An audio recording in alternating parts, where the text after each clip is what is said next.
Today's super review is sponsored by Skillshare. The first 1,000 people to use the link in my description will get a free trial of Skillshare Premium membership. Enjoy the video! So, the meeting of the three strong warriors, met by fate, is about to commence. Even though technically we already had that in Dragon Ball Super Broly, but this time, this guy, he's got green hair!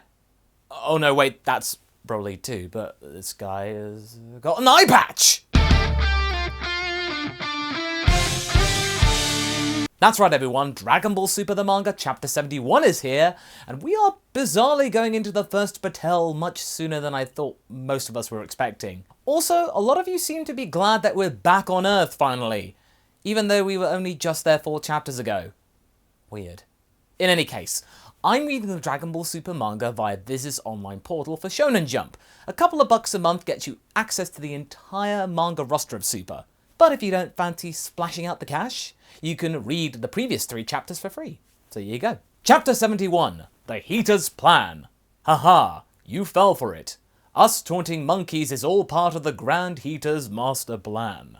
With the 3 main characters potentially meeting and sussing each other out, today's bit of sussing also is thanks to the people over at Skillshare. Skillshare allows your skills to take brand new life and improve faster than ever, with their wonderful selection of classes to enrich your knowledge of the arts, design, literature, and music, as well as discovering, maybe, brand new aspects of your own skill set that you weren't aware of. I'm using this month to learn more about podcasting to improve my podcast Up on the Lookout even more. So Duncan Kerber's class in improving your interviewing skills for just such an occasion is something I find very fascinating, and I feel like it won't take long at all to figure out, because this and other classes can be finished in under an hour, so you can do loads of these in a weekend to level up your skills. If you'd like to give Skillshare a try, check out my description and pinned comment for the link where the first 1,000 people who click it will get a free trial of Skillshare Premium membership. Thank you so much for listening everybody, and let's get back to the review.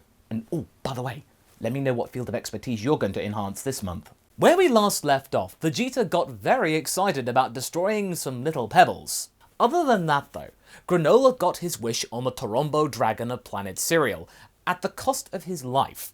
He had 147 years of training at maximum speed given to him all at once, which meant now he only had 3 years left to live, meaning that we actually found out Cerealians could live up to 200 years. Cool. Anyway, let's get on with Chapter 71 and see if it's Chapter 70 fun, and hopefully not Chapter 70 dumb. Come on, you know what you subscribe to. You love it, really. We start off this chapter with the standard Dragon Ball fare of training a whole lot. However, in this one, we're starting to see the once great and mysterious Ultra Instinct becoming sort of the norm, with Whis providing more insight into how it works by constantly bonking Goku on the head a whole lot, which admittedly is pretty amusing, especially if you add your own personal sound effect for that. But what the angel is getting at here is that you need to be in that form the whole time for it to be truly beneficial, like Whis has, and that Goku should no longer view this thing as a transformation, that being the signed version of UI. So this may seem all the unique and original, but to me, it didn't sit right. That was the way Super Saiyan was handled back in the day, to improve that really quickly. You know, training in your base form maximizes the gains of the transformations, multipliers and all that.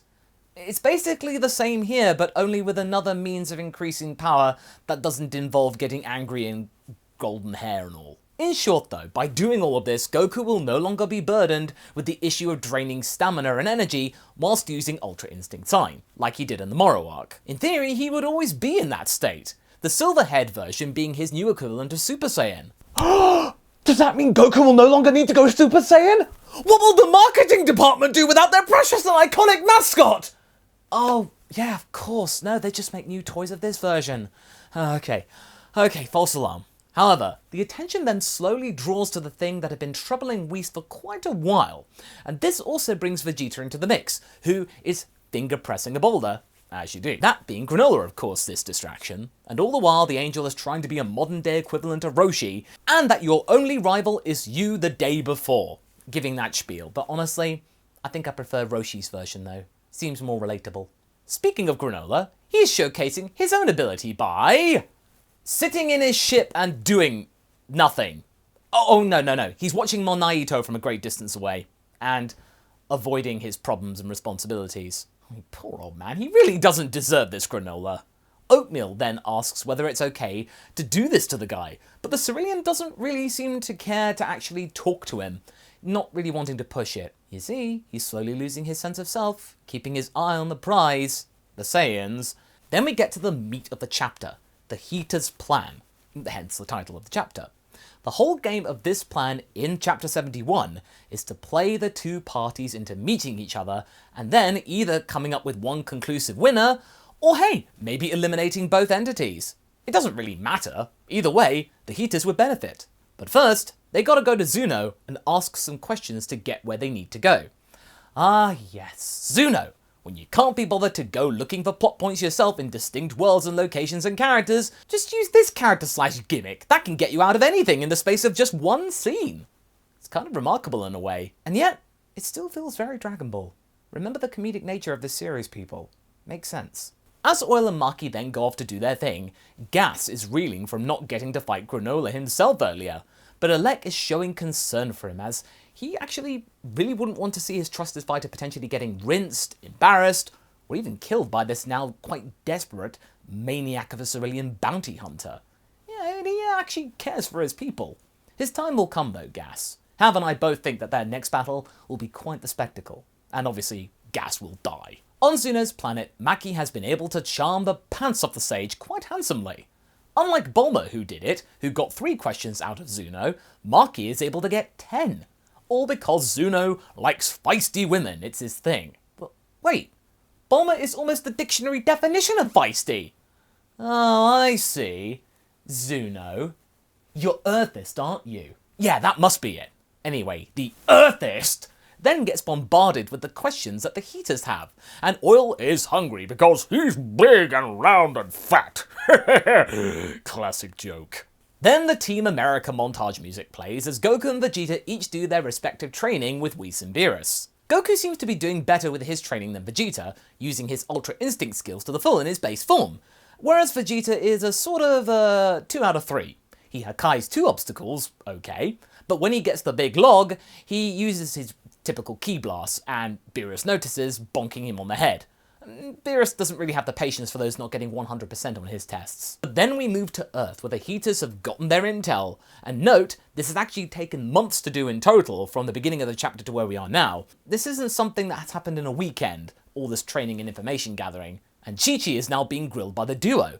Now, I saw a lot from the leaks on Twitter that people were concerned and scared that Chi-Chi was going to be killed by these two, just to get Goku to do stuff, but no, that was a little preemptive, don't worry here. What they actually asked Chi-Chi is for Goku's time in exchange for money, because Chi-Chi ultimately has got to have money. And with that incentive in place, Chi-Chi and Bulma contact Whis and summon their husbands back to listen to what the Heeters have to say. You know, bringing home the bacon. And that's actually what the manga says. Ah, you had me at the word bacon, you beautiful lady who lives in my house. Sure enough, the Oracle Fish and Whis are being validated, but before they go, Beerus has to give Vegeta a parting gift. And no, it's not a punch to the face, it's a little ear clip. What does that mean? Well, it turns out that thing on Beerus's ear wasn't for show. It's the mark of a destroyer. And he's giving one to Vegeta. Oh, that's so wholesome. You see, Beerus does care for him. Whis then does his thing of adding his symbol to Goku's gi.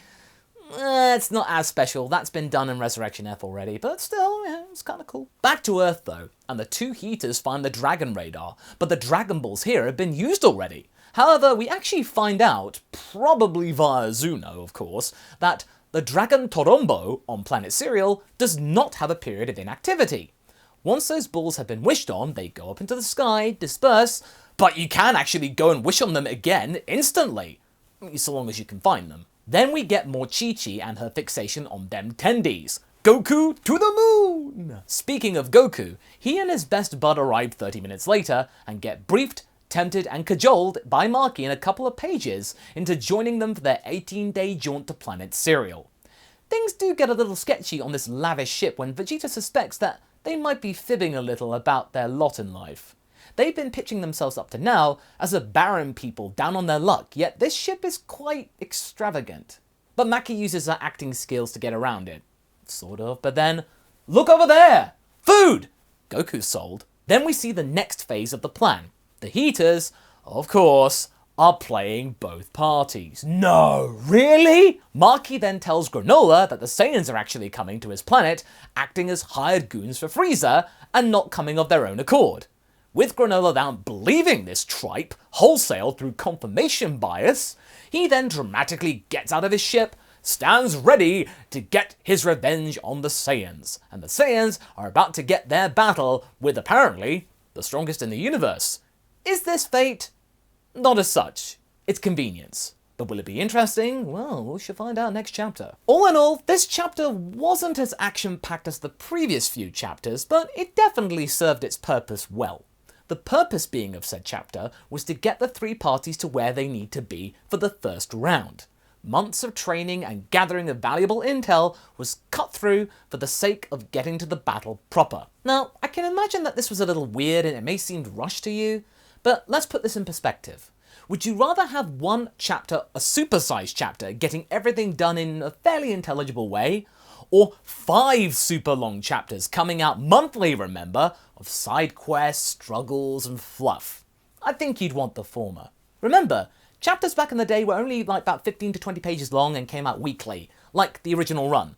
But here we've got to deal with 50-page monthly content dumps, so, you know, swings and roundabouts.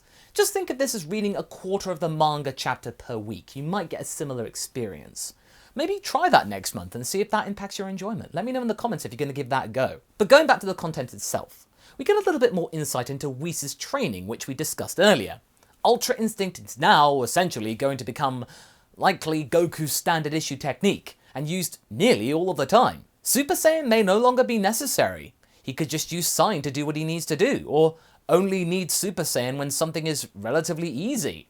It does diminish the importance of Ultra Instinct, but if this is going to be seemingly what Goku just uses all the time from now on instead of Super Saiyan, that isn't so bad, I guess. It eases the pain of seeing UI being brought down a peg or two. As for Vegeta, his training is straightforward. Just Hakai bigger and bigger things for the moment. He isn't that perfect at it, but despite Beerus whinging at him about it for not getting it right the whole time, the cat is showing his tsundere side more and more by the chapter. He does genuinely seem impressed though with the prince's progress. I mean, after all, he gives him the mark of the destroyer despite the fact he's still training. That look of pride on Beerus' face right here says it all. He is pleased. Whether this pleasure is solely by Vegeta's progress, or maybe just himself feeling smug as a master, but it's up for discussion. The fact of the matter is that he feels validated to at least let Jeez wear the mark of Beerus. That's quite significant, and I like it. Now for Granolah and the Heeters. The former here, we've not really had much. It's a little bit insubstantial, in that nothing really happens with him other than being prepped by the latter people. He is now told that the Saiyans are coming, and he is ready, because he's just been sitting there, seemingly, for months. It's unclear whether he's been training throughout all of this or basically just waiting in his ship until Alec gives him the signal. But it's my own personal belief that he may have just been genuinely sitting in that ship all this time and not training, just assuming that he's the strongest in the universe and that will always be the case. Which then in turn gives me the indication that he's going to get beaten down hard this first time around, and then he'll have to actually train. This isn't going to be the final battle, folks, not by a long shot. There's not even any sign of Frieza. We still got plenty of time left in this saga. This is just like the first battle with Moro. It's a taster.